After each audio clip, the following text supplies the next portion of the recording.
प्रणाम दोस्तों, मैं वरुण कौशिक स्वागत करता हूं मेरे चैनल पर।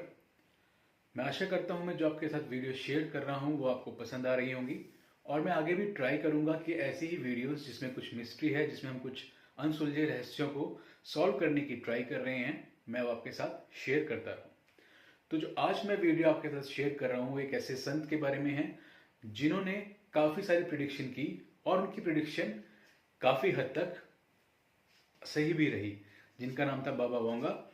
वो एक बुल्गेरियन संत थी जिन्होंने प्रिडिक्शन के साथ साथ लोगों को हील भी किया। उनका जन्म 3 अक्टूबर को बुल्गारिया में 1911 में बुल्गारिया में हुआ और उनकी मृत्यु हुई 11 अगस्त 1996 में बुल्गारिया में ही। तो हम बात करेंगे आगे उनकी भविष्यवाणी के बारे में और स्पेसिफिकली हम बात करेंगे कि 2025 में उन्होंने क्या क्या भविष्यवाणी की और वो कितनी सटीक साबित होंगी। तो बने रहिए इस वीडियो में और जानें कि क्या क्या बाबा वांगा ने प्रिडिक्शन की हैं और वो कैसे हमारी लाइफ पर इम्पैक्ट करेंगी। तो इस मिस्ट्री को सॉल्व करने के लिए आप इस वीडियो में अंत तक बने रहें। मैं आशा करूंगा आपको वीडियो पसंद आएगी। तो वीडियो पसंद आए तो वीडियो को शेयर करें, लाइक करें और चैनल को सब्सक्राइब करें। Thank you. तो हम बात कर रहे थे कि बाबा वांगा एक बुल्गेरियन संत हुई जिनकी मृत्यु 1996 में 84 साल की उम्र में हुई। उनकी कुछ प्रिडिक्शन बिल्कुल ही एक्यूरेट रही, जैसे कि Barack Obama as a black president of USA और प्रिंस डायना की जो मृत्यु हुई वो भी उन्होंने प्रिडिक्ट की थी। और जो पेंडेमिक आया, जो कोविड-19 आया, वो भी प्रिडिक्शन उन्होंने पहले ही प्रिडिक्ट कर दी थी। तो हम बात करते हैं कि 2025 में उनकी क्या क्या प्रिडिक्शन हुई। जो पहली प्रिडिक्शन उन्होंने की है वो ये है कि जो ग्लोबल वार्मिंग है वो और भी बढ़ेगी और उसके कारण जो हमारी जो नेचुरल कैमिलिटीज हैं, जो नेचुरल हमारी जो आपदाएं हैं वो बढ़ेंगी, जैसे कि फ्लड, भूकंप और अर्थक्वेक और जो जैसे कि सुनामी और ऐसी ही बहुत सारी जो हमारी नेचुरल जो हमारी डिजास्टर होते हैं वो धीरे धीरे और भी बढ़ेंगे और हमारे जो ग्लोबल वार्मिंग है वो भी बढ़ेगी। और हम देख भी रहे हैं कि विंटर्स काफी ठंडी हो रही हैं और जो हमारी समर है वो काफी गर्म धीरे धीरे होती जा रही हैं।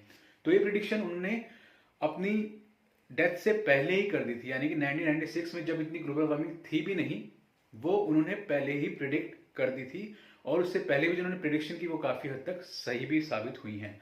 तो हम जो पहली प्रिडिक्शन बात कर रहे हैं वो यही है कि जो हमारी ग्लोबल वार्मिंग है, जो हमारे नेचुरल डिजास्टर्स हैं, जो नेचुरल हमारी आपदाएं हैं वो धीरे धीरे और बढ़ेंगी 2025 में। ये उनकी वार्निंग है कि 2025 में हम और भी ज्यादा प्राकृतिक आपदाओं से अपनी जो हमारी लाइफ है उसमें वो बहुत ही इंपैक्ट करेंगी, चाहे वो भूकंप हो, चाहे वो फ्लड्स हो या चाहे वो सुनामी जैसी कोई भी प्राकृतिक आपदा हो। तो पहली प्रिडिक्शन काफी हद तक साबित भी हो रही है।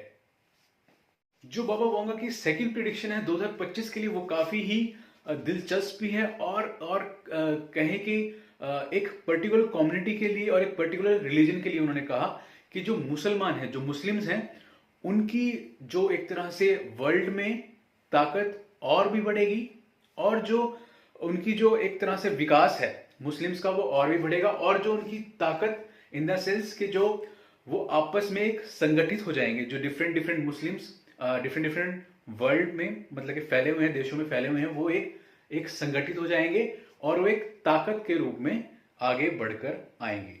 हम देख भी रहे हैं कि जो इजराइल और पैलेस्टीन की वॉर चल रही है उसमें भी हम देख पा रहे हैं कि कैसे पैलेस्टीन के सपोर्ट में most of the Muslim communities are coming together.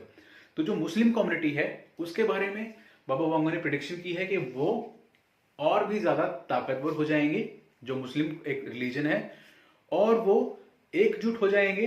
Different जो कंट्रीज है, सऊदी अरेबिया है, कतर है, यूएई है, ईरान है, इराक है, जितने भी मुस्लिम कंट्रीज हैं वो सारी एकजुट हो जाएंगी और वो जो वेस्टर्न एक तरह से देश हैं उनके लिए एक खतरे का संकेत हो सकता है कि अगर जो सारे ही देश जो मुस्लिम देश हैं वो एक साथ हो जाएंगे तो जो एक वॉर, जो वर्ल्ड वॉर एक प्रिडिक्शन हो सकती है, जो वर्ल्ड वॉर की भी प्रिडिक्शन हो सकती है, वो भी होने के संकेत उन्होंने दिए हैं कि मुस्लिम काफी हद तक अब स्ट्रांग होते जाएंगे धीरे धीरे 2025 में, और जो बाकी कम्युनिटीज हैं वो हल्की सी उनसे दबेंगी भी।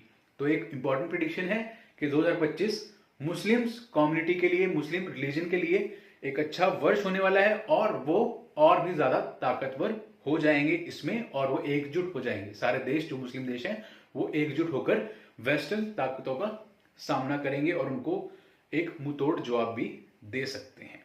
तो ये उनकी सेकंड प्रेडिक्शन है। जो बाबा वांगा की थर्ड प्रेडिक्शन है वो भी बहुत इंपॉर्टेंट है हमारी आजकल के लिए, कि जो एआई का विस्तार है वो भी बहुत अच्छे से होगा। मतलब कि जो हम देख पा रहे हैं कि most of the things are getting completed by through AI. तो जो बाबा वांगा की प्रेडिक्शन है कि एआई, मशीन्स एंड रोबोट्स का भी 2025 में और भी ज्यादा विकास होगा, और भी ज्यादा प्रबल रूप से वो हमारी लाइफ में इंपैक्ट करेंगे।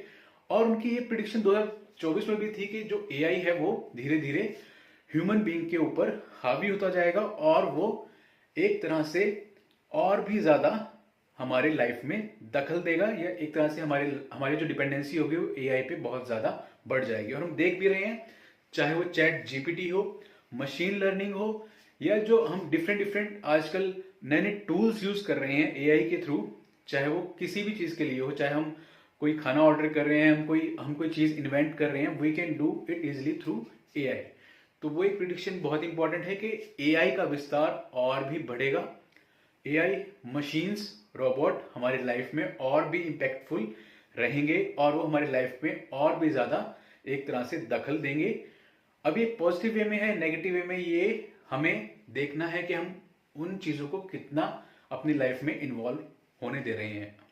तो जो थर्ड इंपॉर्टेंट प्रेडिक्शन वो यही है कि एआई, आर्टिफिशियल इंटेलिजेंस हमारी लाइफ में और भी ज्यादा इंपैक्टफुल रहेगा।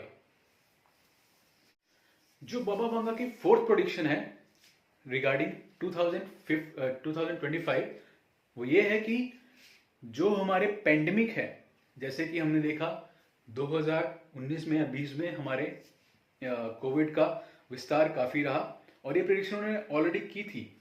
तो उनका मानना है कि 2025 में भी एक प्रेडिक्शन उन्होंने करके कि 2025 में भी ऐसे ही पेंडेमिक हमारी लाइफ में आ सकते हैं, एज अ ह्यूमन बीइंग हमें और भी ज्यादा तंग कर सकते हैं।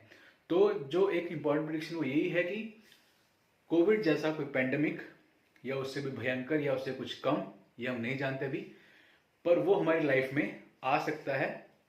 हमारी जो अर्थ है, जो हमारी पृथ्वी है, उसको कहीं ना कहीं वो इंपैक्ट कर सकता है। एज अ ह्यूमन बीइंग हमें भी इंपैक्ट कर सकता है।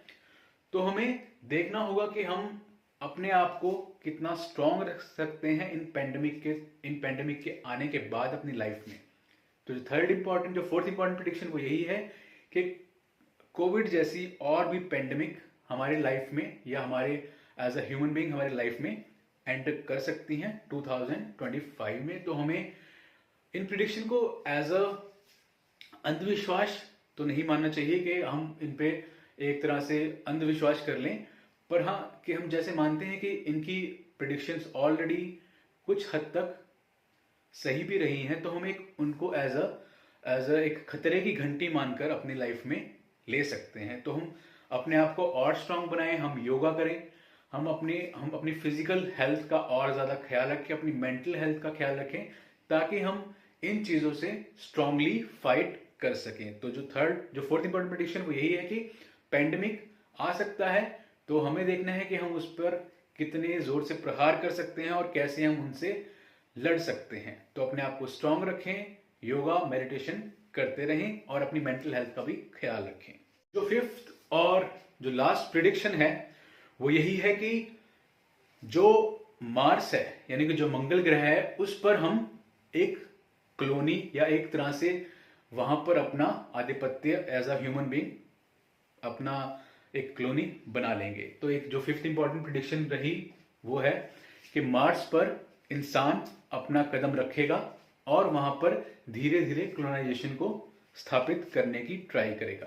तो ये बहुत इंपॉर्टेंट प्रेडिक्शन है कि एक साइंस एंड टेक्नोलॉजी में हम दूसरे ग्रह पर जाकर वहां पर अपनी एक तरह से अपने आप को स्थापित करेंगे और अपनी कॉलोनी भी बसा सकते हैं। धीरे धीरे हम देखेंगे, हमने ऑलरेडी देखा है कि मार्स मिशन काफी सक्सेसफुल भी रहे, चाहे वो नासा का रहा चाहे इसरो का रहा हो। तो हम इसमें और ज्यादा आगे बढ़ेंगे और हम जानेंगे कि मार्स पर एग्जैक्टली हो क्या रहा है, और क्या पता, और शायद ये भी हो सकता है कि हम वहां पर अपनी एक colony as a human being हम वहां पर अपनी एक कॉलोनी भी बसा लें। तो जो लास्ट इंपॉर्टेंट प्रेडिक्शन वो यही है कि मार्स पर हम अपनी कॉलोनी बसा सकते हैं। तो मैं आशा करता हूं आपको ये वीडियो पसंद आई होगी। अगर जो वीडियो पसंद आई हो तो मेरे चैनल को सब्सक्राइब करें और शेयर करें और कमेंट करें, वीडियो को जरूर लाइक करें। और प्रोत्साहन के लिए मैं ऐसी ही वीडियो आपके साथ शेयर करता रहूं, तो चैनल को जरूर सब्सक्राइब भी करें। Thank you.